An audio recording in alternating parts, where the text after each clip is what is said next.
May I come in, sir? Come. Good afternoon, sir. Good afternoon, Omkar. Yes. Shall we call you Rajendra? No, sir, my name is Omkar. Rajendra is Omkar. my father's name. Okay, all right. Have Thank a you seat, so much, Omkar. Omkar is from Satara, Yes, sir. Maharashtra. Anthropology, law. Stand-up comedy, volleyball. Yes, sir. All right. So, there are a number of hill stations in Satara district. Can you name some of them? Yes, most famous being Mahabaleshwar Yes. as well as Panchgani. Panchgani. And also there's Matheran also, sir. Yeah, absolutely. Okay, so first of all, tell us what are the strengths and weaknesses of Maharashtra? So, to enumerate some of the strengths, firstly, it has a growing economy and high economic potential because of some of the cities like Mumbai as well as growing cities like Pune and Nagpur. Apart from that, second strength would be the educational culture over there. For example, Pune is also called as Oxford of the East. Correct. So that is an important strength, I believe. Thirdly, sir, to continue with the first point only, industrialization is also taking pace and has been the backbone of the economy, which is also one of the strengths. And when it comes to weaknesses, sir, I believe somewhere we still need to have more gender parity because the average of the female to male population is quite average with that of the national level only. And secondly, sir, if I were to give one more weakness, I come from Satara, so one thing that I've observed is that we have rich cultural heritage, but somewhere we lack or we need to do much more on preserving it. For example, certain forts are not in well condition, which can be done, sir. Certain Forts. forts. Okay. What about this inherent abhorrence for the people from Uttar Pradesh and Bihar? Sir, definitely this is something which should not continue in the nation like India. Yes. But, sir, I believe abhorrence would be a very value Strong loaded word? term. It would be a very value loaded term, sir, because mostly, sir, uh, if we see to it, there's competition for resources. And somewhere, I believe even the migrant population is quite welcome in Maharashtra, but somewhere the people, mostly from Mumbai, take it bit at personal level when there's interference in the political scenario when it comes to the entire state. So. All right. So, tell me, there are two types of approaches. Since you must have done GS4 paper, two types of approaches in government. One is called utilitarian or teleological, and the other is called deontological. Now, in this context, utilitarian says that the ends are important, means are not important. So, deontological says the means are important, ends are not important. In this context, police encounter, which category would you like to fall in, and whether that is the right way of doing it or not? So, being a student of law, I can call it legally that somewhere when it comes to the rarest of the rare case doctrine, then it can be followed as a measure. For example, if certain criminals or certain antisocial elements are very hardened, they are repeated offenders, and also if there is an inherent history where they are resistant to change, then I believe it can be resorted as the last option. But definitely, sir, it should always be an exception and not the rule in itself. And when it comes to the placement of the scenario between teleological or deontological approach, sir, then I believe we have to maintain a balance end of the day, and it depends upon the facts of the case as to how we approach it. So, you would say that in rarest of the rare cases, police encounters can be justified. Uh, yes, sir, but only if they are done for the larger good, for the larger benefits of the society, and if Where is there's the rule of law then? A civil servant is expected to follow the rule of law of the land. And in this case, the rule of the law is not followed. Sir, I believe a rule of law must have been followed initially when the criminals were brought into trials. Okay, all right. What's the difference between an FIR and DDR? Sir, I'm aware of FIR. Pardon me, sir, I'm not aware of the DDR, sir. Okay, no problem. Can you tell me FIR is registered in which circumstances and DDR, since you don't know the DDR, daily diary report? Thanks for the enlightenment, sir. So one relates to the cognizable offenses, one relates to the non-cognizable offenses. Okay, Thank you so much, sir. right. The lockdown and the curfew, which was imposed during COVID-19, under which provisions of law it was done? So, under, if I am not wrong, it was section 144 of the CRPC. So, Okay, fine. And the term connecting people, this symbolizes which brand? A company whose slogan is connecting people. Which company? sir, am I allowed to take a guess on it? Is it Yes. Nokia? Yeah, it is Nokia, absolutely. Now, where does judicial review figure in the Constitution? So, judicial review as such stems from Article 13 of the Constitution, sir, wherein certain acts of the administrative or the legislative body can be declared as ultra virus to the Constitution if they breach the grounds of Constitution or the provisions mentioned in it. Is judicial review a part of the basic structure of the Constitution? Yes, sir, it is a part of basic structure of the Constitution. Okay. Omkara, there is a large pendency of cases in judiciary, both subordinate as well as top judiciary.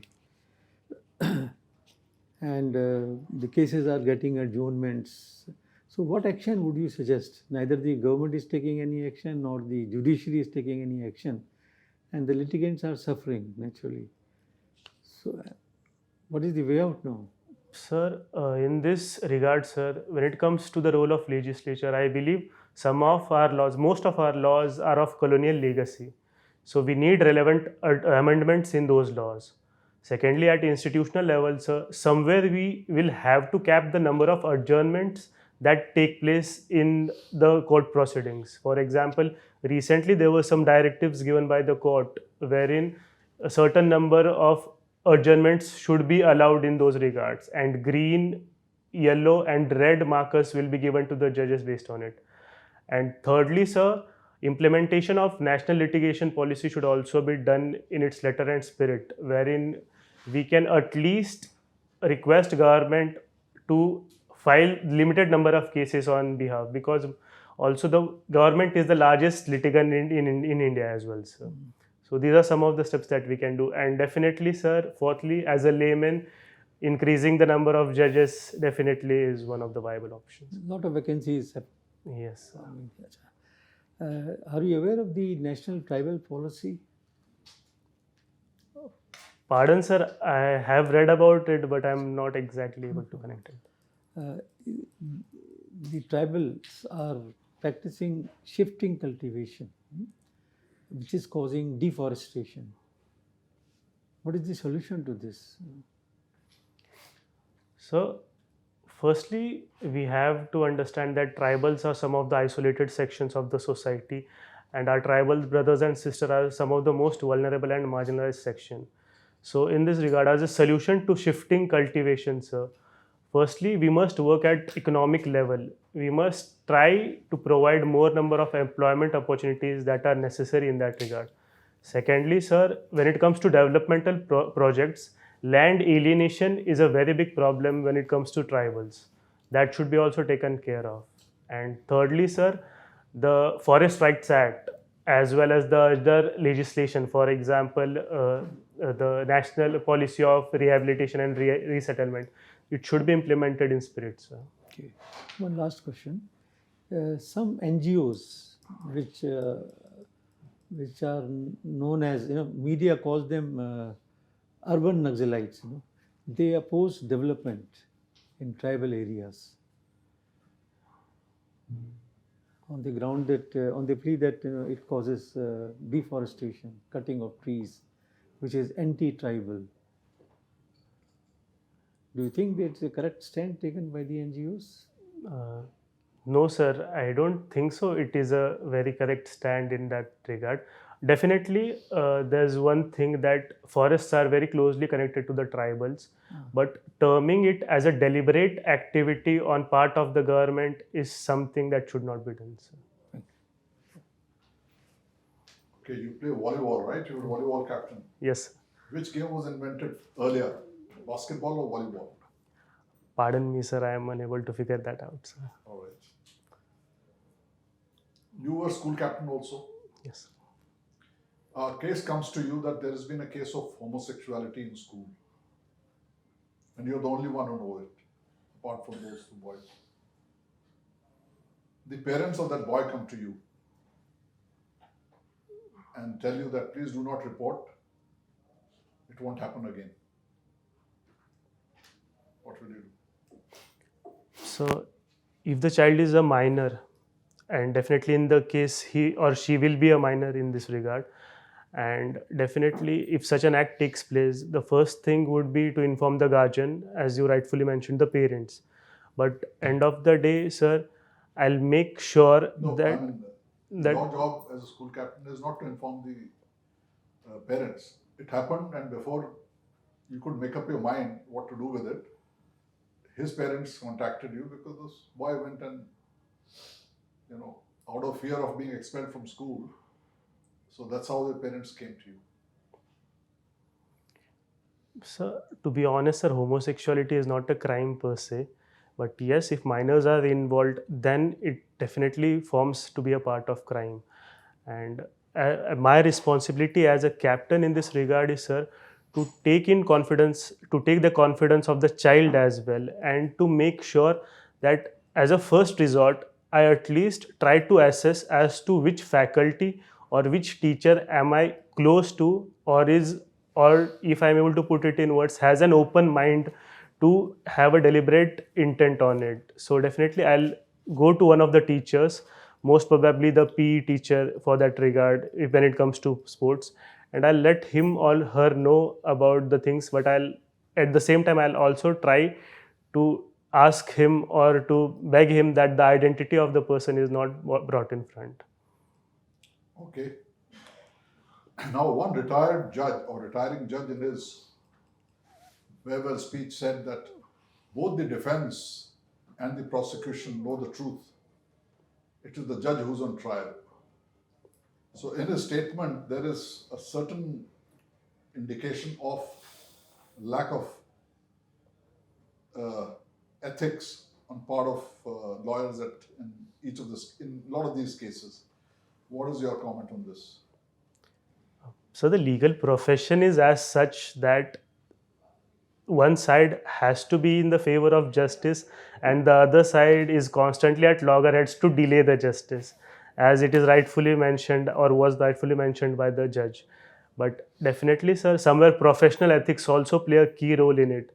And when it comes to the due process of law that we follow, we also give time, or we also abide by the principle of audio alterum partem, where we also hear the second side.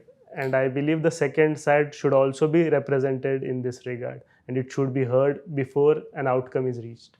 So, you are a well-to-do lawyer. You have never lost a case in your life. Somebody comes to you, and this is reference to a case a few days back that was in the newspaper, where a 13-year-old boy attempted to rape a 6-year-old girl. He could not because that girl fought back. Then he banged her head with bricks and she died. You take it that these are the obvious facts. Very rich family, politically connected. They come to you because you never lost a case and they want you to defend the case. Will you defend that case? So, in this regard, sir, the reputation of the family, or for that matter, does not matter for me as a lawyer.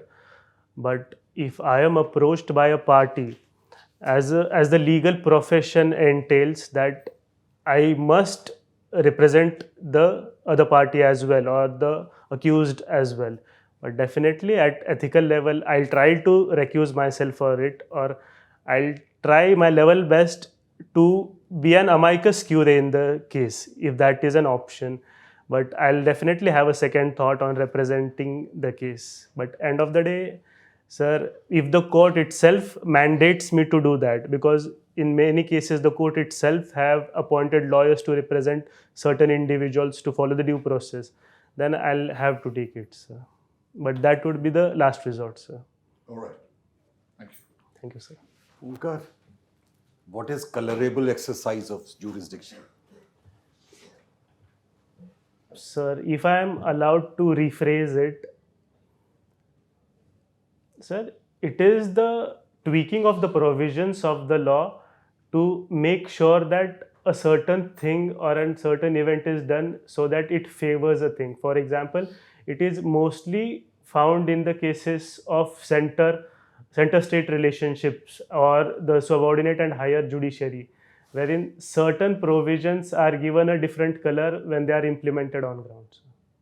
Okay. And what is rule of mischief? Pardon, sir, I'll have to go back and learn on this, sir. Okay, no problem.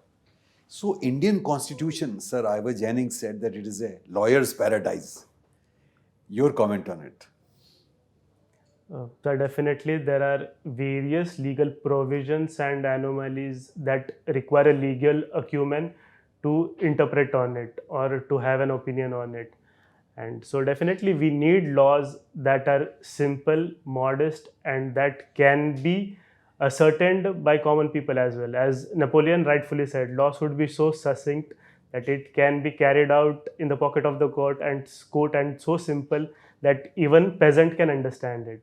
Okay. So we definitely need that kind of. And Napoleon did something regarding this. Pardon, sir, I'm not aware if Okay. he implemented it or not. Okay, no problem. Do you feel that international law is the vanishing point of the jurisprudence? So international law mostly depends upon the comity between the nations, and end of the day it depends upon the nations to uphold the sanctity of the law, because there is no legal document as such which encompasses all the international laws. So it can't be said that it is a vanishing point of jurisprudence, but definitely at voluntary level countries must uphold it, sir. Thank you. Thank you so much, sir. Okay, all the best to you. Bye. An academy. Let's crack it.